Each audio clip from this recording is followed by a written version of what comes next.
हमने पिछले भाग में देखा कि कैसे महात्मा बुद्ध का शिष्य उनके मुंह पर थूक देता है और अब आप देखते हैं कि आगे क्या होता है। जब वह महात्मा बुद्ध के मुंह पर थूकता है तो महात्मा बुद्ध अपने मुंह से थूक को पोंछ लेते हैं और चुपचाप वहीं बैठ जाते हैं। यह सब देखकर उस शिष्य को कुछ समझ में नहीं आता और वो अपने घर चला जाता है। और जब वह अपने घर जाता है और शांत होकर बैठता है तो उसे समझ आता है कि उससे कितना बड़ा पाप हुआ है, उसने कितनी बड़ी गलती कर दी है। उसने महात्मा बुद्ध जैसे आदमी पर थूक कर उनका बहुत बड़ा अपमान किया है और यह सब सोचकर वो खड़ा होकर तुरंत ही महात्मा बुद्ध के पास जाता है और देखता है कि महात्मा बुद्ध वहाँ पर नहीं है, तो वो उनको खोजने लगता है जगह जगह जाकर।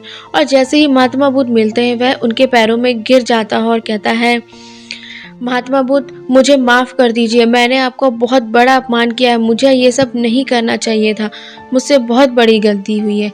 यह सब देखकर महात्मा बुद्ध उससे को उठाते हैं और कहते हैं कि पहले तो तुम मुझे ये बताओ तुम हो कौन और तुम मुझसे ये सब क्यों कह रहे हो।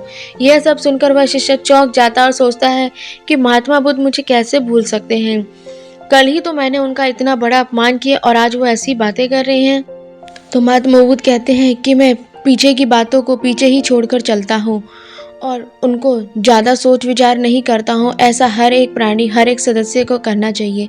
ये सब बातें उस शिष्य को बहुत ही प्रभावित करती हैं और वो बहुत ही शर्मिंदगी महसूस करता है और कहता है कि गुरुदेव आगे से मैं ऐसा ही करूँगा।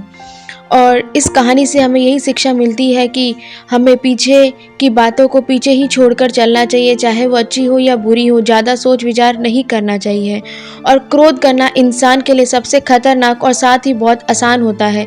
तो ये सब चीज़ें हमें अपनी ज़िंदगी में कभी नहीं करनी चाहिए।